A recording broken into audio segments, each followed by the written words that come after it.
Welcome to the Kumar Dev education में अपने channel में आपका स्वागत करता हूँ। ये Delhi university BA second year का ये हिंदी का ये फर्स्ट चैप्टर है इसका। मुझको ना मिला रे कभी प्यार, अरे करुणा की सांस कंछार। इसके लेखक है जयशंकर प्रसाद। कवि परिचय। जन्म सन 1879 ईस्ट बनारस में कलाधर उपनाम से ब्रज भाषा में एक सवैया लिखा। आरंभिक कविताएं ब्रज भाषा में लिखी, बाद में खड़ी बोली में रचना करने लगे। प्रसाद का देहांत सन 1937 ईस्वी में हुआ। प्रसाद साहित्य। काव्य चित्रधारा, प्रेम प्रतीक, करुणालय, महाराणा का महत्व, कनन कुसुम, झरना आंसू लहर और कामयानी। नाटक सज्जन कल्याणी, प्रेम, परिचित, राशि, विशाखा, कामना, जन में जे का, नागयज्ञ, शत्रुगुप्त, एक घूट, चंद्रगुप्त, ध्रुव स्वामिनी, अजात शत्रु। कहानी संग्रह छाया, प्रतिध्वनि, आकाशदीप आदि, इंद्रजाल, उपमा से कंकाल, तितली, इरावती, अपूर्ण। निबंध संग्रह काव्य और कला तथा अन्य निबंध। जयशंकर प्रसाद आधुनिक पुनर्जागरण जागरणकालीन चेतना के अति महत्वपूर्ण कवियों में से है। प्रेमचंद और प्रसाद का रचना काल एक ही है। दोनों की मानसिकता में पर्याप्त अंतर ही नहीं, विरोध भी है। फिर भी दोनों की रचनात्मक शक्ति का प्रधान केंद्र स्वाधीनता संग्राम और उसकी चेतना है। यथावाद और आसर्दवाद के ढांचे को अगर यांत्रिक ढंग से लागू ना किया जाए तो उन्हें कि प्रेमचंद और प्रसाद रचनात्मक क्षमता और स्वभाव को इस केंद्र से अधिक अच्छी तरह समझा जा सकता है। स्वाधीनता संग्राम की चेतना में जहाँ यथाबोध है, वहीं असत की निष्ठा भी, जहाँ व्यक्ति का मूल है, वहीं राष्ट्रीय और आध्यात्मिकता के प्रति प्रतिबद्धता भी है। नवीनता का आग्रह अपने अस्तित्व और सजीव और गतिशील बनाए रखने के लिए आवश्यक है। वही परंपरा की चेतना अपनी अस्मिता की विदेशी संस्कृति के मुकाबले प्रमाणित करने के लिए अनिवार्य है। इस बात का स्वाधीनता संग्राम की चेतना जटिल अनुभूति है। इस जटिलता का अनुभव प्रसाद की रचनाओं में बहुत अधिक मिलता है। प्रसाद का अध्ययन बहुत विशाल था। अपने इस व्यापक अध्ययन के माध्यम से उन्होंने भारतीय इतिहास को रचा परखा, उन्हें यंत्र के साथ भारतीय इतिहास को सेजहा और वर्तमान युग के साथ उनका तालमेल बैठाया। पंडित नंदुलारे वाजपेयी ने काव्य और काल तथा अन्य ने निबंध प्रसाद का निबंध के पखतन में लिखा है। प्रसाद जी ने दर्शन और साहित्य शास्त्रों का विस्तृत अध्ययन किया था और कभी भी शाब्दिक खींचतान या अर्थ का निरर्थक करने की चेष्टा नहीं की। ये बात दूसरी है कि उनकी उत्पत्तियां सबको एक जैसी मान्य ना हो, किंतु उन्हें वह मान्य नहीं हो, वह भी उन्हें अशास्त्रीय नहीं कह सकते। अशास्त्रीय वस्तु का ही उन्होंने इतिहास का मानव मनोवैज्ञानिक के दोहरे छंदों का छान कर संग्रह किया है। इनमें संदेह नहीं है कि सभी छायावादी कवियों में से प्रसाद का अतीत सर्वाधिक आकर्षित और मधुर करता है और वह वर्तमान में उसकी भूमिका भी पहचानना चाहते हैं।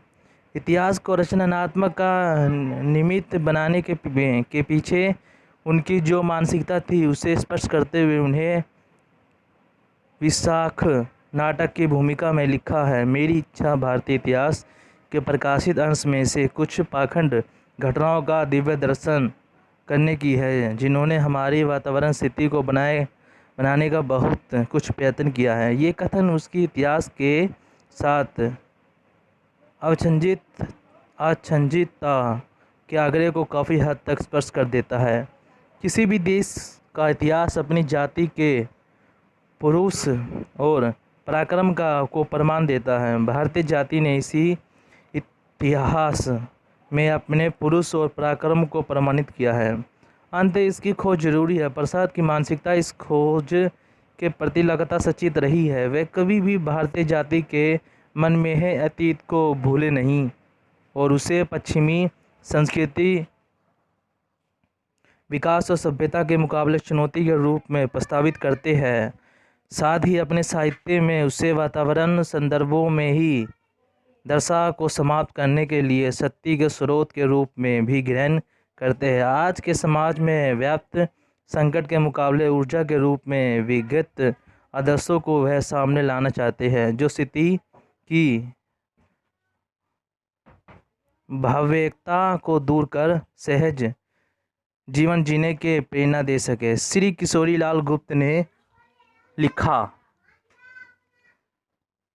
प्रसाद भारतीय है और उनका विश्वास है कि हमारा उद्धार हमारे आदर्शों से ही होगा, इसलिए वह एक मधुरे सम्यत के हामी है। परंतु उनका मधुर शब्द विशेष शर्त रखता है। इस मधुर का अर्थ है शांति। जीवन का लक्ष्य द्वंद्वों को पराजित कर निदित शांति में मिल जाना। जीवन के द्वंद्वों को पराजित कर सकने की शक्ति भारत के अतीत में है। जानना समझना आवश्यक है, तभी मानवीयता की उपाधि हो सकती है जो आधुनिक युग की असफलता है। इतिहास प्रेमी प्रसाद के साहित्य में काव्य, नाटक, कहानी सभी के गहरे स्तर पर दार्शनिक अनुभूतियाँ वास्तविक हुई है। प्रसाद आत्मावादी रचनाकार है। आत्मावादी दर्शन का मूल भाव आनंद ही प्रस्तावना है। आनंद के मूल रूप से युक्त सेवागम का साम्यरस्य सिद्धांत प्रसाद की मुख्य दार्शनिक विचारना है। समरसत्ता की यह अवधारणा उनकी कामयानी में अपने उत्कृष्ट रूप से उपस्थित है। जीवन के प्रत्येक स्तर पर जो विरोधी सत्य है उनमें साम्य स्थापित करके ही जीवन की वास्तविक वस्तु को आनंद प्राप्त किया जा सकता है। इस समस्या की वास्तवना प्रसाद सुख दुख, स्त्री पुरुष, हृदय बुद्धि, शासक शासित, अधिकारी अधिकृत, वासना तृप्ति सभी क्षेत्रों में करते हैं। सुख दुख की विषमता विडंबना और तनाव पैदा करती है। इच्छा क्यों पूरी हो मन की, एक दूसरे में ना मिल सके, ये विडंबना है जीवन की। ये कामयानी कहानी की कुछ पंक्तियाँ आई। जीवन में अब इसका अर्थ है नीचे। जिंदगी में दुख का निमित्त भावना और बुद्धि का अलगाव है। जब ये दोनों साथ मिल जाते हैं तब जीवन में संतुलन स्थापित होता है। एकाकी बुद्धिवाद या एकाकी निष्ठावाद पर आधारित जीवन के अनेक कुपरिणामों का शस्त्र सहजता है और संकट का सामना करता रहता है। अंत दोनों का समस्या आवश्यक है। प्रसाद इस समस्या पर बल देते हैं। यह तम में ही तू सिद्धा में भू मननशील कर कर्म अभय, उसका तू सम सत्ताप निश्चय, हर हरो मानो भाग्य उदय, सबकी सरलता की प्रचार, मेरे सतूत सुन माँ की प्रकार। जब सब कुछ समस्या है हो जाता है तो अखंड आनंद विलासलता है। समरस थे जड़ या चेतना, सुंदर साकार बना था। चेतना एक विलसती आनंद अखंड धरना था। प्रसाद की दार्शनिक विचारना में नियमित की योजना अनिवार्य रूप से स्वीकृत है। नियमित उनकी रचनाओं में आरंभ से ही उपस्थिति रही है। परिवर्ती रचनाओं में उसका रूप अधिक व्यापक हो गया है। कवि यह स्वीकार करता है कि नियति के शासन में संपूर्ण जाति को विमक्ष होकर धीरे धीरे चलना पड़ता है। सृजित का विकास, विनाश, सुख दुख की अनुभूति, इन सभी का चलन नियमित ही करती है। आंसू काव्य में निहित तथित विश्व में अपना अतीत मन भरती है। नाचती है नीति नाटी सी, कंदुक कीड़ा सी करती इस व्यतीत विश्व आंगन में। ये कविता आंसू से लिया गया है। ये उसकी पंक्तियाँ आई। वास्तव में निहित वह शक्ति है जो मनुष्य की क्रियाशीलता को नियमित करती है और संसार के गति को स्वयं संचालन करती है। चल रहा था विजय पथ पर मधुर जीवन खेल, दो अपरिचित से नियमित अब चाहती थी मेल। कामयानी। प्रसाद के साहित्य में करुणा का महत्वपूर्ण स्थान है। करुणा मानवीय प्रकृति का एक कोमल रूप है। जब व्यक्तिनिष्ठ अहंकार और स्वार्थपरता के स्थान पर जन जन के प्रति निस्वार्थ आरक्षण, प्रेम और अमहत्व उपजाता है, तभी करुणा अपने वास्तविक अर्थ में पहचान बनती है। प्रसाद साहित्य में करुणा आनंद की सहायिका के रूप में वास्तविक है। प्रसाद की रचनात्मक करुणा के प्रति अभिनंदन की प्रवृत्ति को आनंद के संदर्भ में समस्त करते हुए आचार्य नंद दुलारे वाजपेयी ने लिखा है, दुख या करुणा के लिए यहाँ भी स्थान था, परंतु वेदना आनंद की सहायक के साधक बनकर ही रह सकी। करुणा या दुख के प्रति आकर्षण भाव की अनुभूति करते हुए प्रसाद उसे जीवन गति की लय और मधुरता से संपन्न स्वीकार करते हैं। लहर की एक कविता में करुणा के नव अभिनंदन की महत्वाकांक्षा होने की है, जिससे मन कन में संपन्न हो, मन में मिले लीन चंदन हो, करुणा का नव अभिनंदन हो, यह जीवन गीत सुना जो रे लहर। ये लहर कविता से लिया गया है पंक्ति है ये। करुणा का यह भाव मानव को गरिमा प्रदान करता है। लहर काव्य संग्रह की लंबी कविता शोक की चिंता में प्रसाद अनुभूति और प्रभाव के साथ ही करुणा की स्थापना करना चाहते हैं। भीषण नरसंहार के पश्चात सम्राट अशोक विजयी तो होते हैं, लेकिन उन्हें विजय का अपराजयपूर्ण अनुभूति होती है। अपने एकांत क्षणों में अशोक विगत जीवन पर दृष्टिपात करते हैं और क्षण की नश्वरता में क्यों अशांति, आकर्षण या मोह उत्पन्न होता है, इस विडंबना का साक्षात्कार देखते हैं। इस तरण पाने के लिए करुणा का मार्ग ही शेष कर हो जाता है। अंत वह जीवन में करुणा की प्रस्तावना करते हैं। भुनती वसुंधरा तपते नग, दुखिया है सारा अंग जग, कटत मिले है प्रतिपंग, जलती सीखता का यह पग। वह जा बन करुणा की तरंग, जलता है ये जीवन पतंग।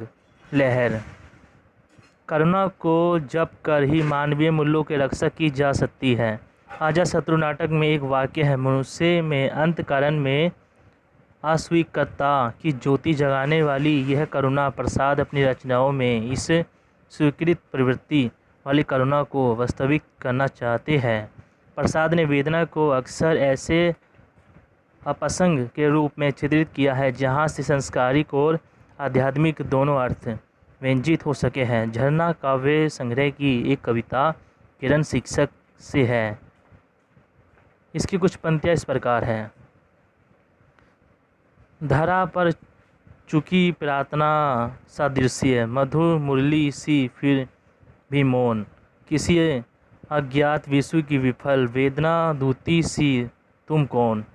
ये झरना कहानी से लिया गया है। ये वेदना के प्रति आकर्षण छायावाद की महत्वपूर्ण विशेषता है। आंसू काव्य में तो वेदना एक जैसी सत्य रूप में उपस्थित है जो किसी भी प्रकार के दुख को ला कर सकती है। वह व्यक्ति को विद्यमान संवेदना का प्रमाण है। इस विफल वेदना को ले किसने दुख को नकारा। आंसू प्रसाद साहित्य में संपूर्ण छायावादी कविता में भी ऐसी प्राकृतिक ऐसा विषय है जिनके मध्ययुगीन सामाजिक धार्मिक रूढ़ियों और वैचारिक रूढ़ियों में से भी कविता को मुक्त किया। प्रसाद की चित्रधारा की प्राकृतिक संबंधित प्रेत कविताएं हैं जिसमें नए रंग मिलते हैं। उदाहरण के लिए धरे ही मही असीम नंद आनंद, सुने सुचि सौरभ में मरानंद चित्रधारा कविता से है। ककन कुसुम काव्य संग्रह में प्रकृति के भीतर उस सौंदर्य का आभास है जो नए संबंधों को प्रकाशित करता है। हम अन्य ना और तुम भी, हम केवल एक ही हैं, तुम सब मेरे आसेम हो, जिसमें कुछ नहीं कमी है। प्रसाद की कविता में वर्णनात्मक भाषा और शैली आरंभिक रचनाओं से लेकर अंतिम रचना तक में उपस्थित है, किंतु इसके साथ ही भ्रमों के द्वारा चित्रण करने की शैली भी उनमें आरंभ से ही मिलने लगती है। कल्पना और हृदय की अत्यधिक महत्व देने वाली उनकी कविताएं उनके आरंभिक संग्रह चित्रधारा में ही संकलित है। प्रेम प्रतीक में अनेक ऐसे स्थल हैं जिनमें पहली बार यह लगता है कि प्रसाद में भ्रम निर्माण और आंतरिक भावों के चित्रण के प्रबल संभावना है, किंतु उसके साथ ही पूरी कविता में वर्णनात्मक शैली विद्यमान है। आंसू और लहर के गीतों में चित्रण शैली में भ्रम निर्माण की शक्ति प्रौढ़ प्राप्त कर लेती है। कामयानी के भ्रमों के अनेक उदाहरण हैं। श्रद्धा का रूप भ्रम इस छंद में देखा जा सकता है। नील परिधार बीच कुमार खेल रहे मिंदुल अंध खुलांग धारा लो जियो बिजली का फूल मेघ बन बीच गुलाबी रंग। कामयानी क्या कहूँ क्या है हूँ उद्रभात विरल में नील गगन के आज, वायु की भटकती है तरंग शून्यता का उझर सा राज। कामयानी इस प्रकार कहा जा सकता है कि प्रसाद के काव्य में वर्णनात्मक और भिम्य चित्र धार्मिकता का उपयोग लगभग समभार स्थिति में है। अरी वरुणा की शांत कंछार कविता प्रमुख विचार बिंदु। आरी अरुणा की शांत झंकार कविता प्रसाद की कविता संग्रह लहर में संकलित है। बनारस में करुणा नदी है, गंगा की भांति उसका भी संस्कृत महत्व है। भगवान बुद्ध ने करुणा के तख्त पर अपना पहला उपदेश दिया था। उस उपदेश में धर्म और ज्ञान की नई परंपरा का सूत्रपात हुआ था। गौतम बुद्ध के उपदेश में करुणा और शांति का विशेष महत्व है। कवि प्रसाद शैव दर्शन के समरसत्ता सिद्धांत और आनंदवाद को जीवन का परम सत्य स्वीकार करते थे, किंतु वे बौद्ध करुणा से भी गहराई से प्रभावित थे। परंतु प्रस्तुत कविता में वरुणा के तख्त में महत्व और अर्थकर्ता के अनुभूति का चित्रण किया गया है। कवि ने वरुणा के शांत तख्त प्रदेश को संबोधित किया है। वह जैसे उससे संवाद कर रहा है। संवाद की इसी प्रक्रिया में वरुणा का तख्त ज्ञान धर्म और दर्शन के जिन व्यापारों को संबंध रहा है उनकी धनीभूत स्मृति इस कविता में पूर्ण संजगृत हो रही है। कविता के अंत में कवि का हृदय भाव वेग में आ जाता है। वह चाहता है कि बुद्ध का यह दिव्य अभिनंदन और उस अंश का विफल प्रसार हो। पूर्ण जागरण काल में अतीत के प्रति आकर्षण उसकी विशेषता है। अतीत को सत्य सौंदर्य सुख आराधना और नैतिकता का एक सम्मोहक स्रोत स्वीकार किया गया था। इस कविता में अतीत अपनी गौरवशाली स्मृति के रूप में विद्यमान है। इस स्वीकृति विशेष सांस्कृतिक संस्कार प्रदान करती है। कविता में यह सांस्कृतिक समृद्धि स्तर पर तय कर रही है। छायावाद काव्य में अतीत का स्मरण वर्तमान के असंतोष और कुटिलता के विशेष संदर्भ में होता है। फलत इस कविता में व्यापक अमरता, ज्ञान, साधारणा, सत्य और टकराहट वर्तमान काल से छल प्रचत से भरी शक्तियों और मानवता विरोधी छंद भौतिक ज्ञान आराधनाओं से होती हुई जान पड़ सकती है। शब्द, इसके जो कठिन शब्द है उसको बताना चाहते वरुणा, बनारस में बहने वाली नदी।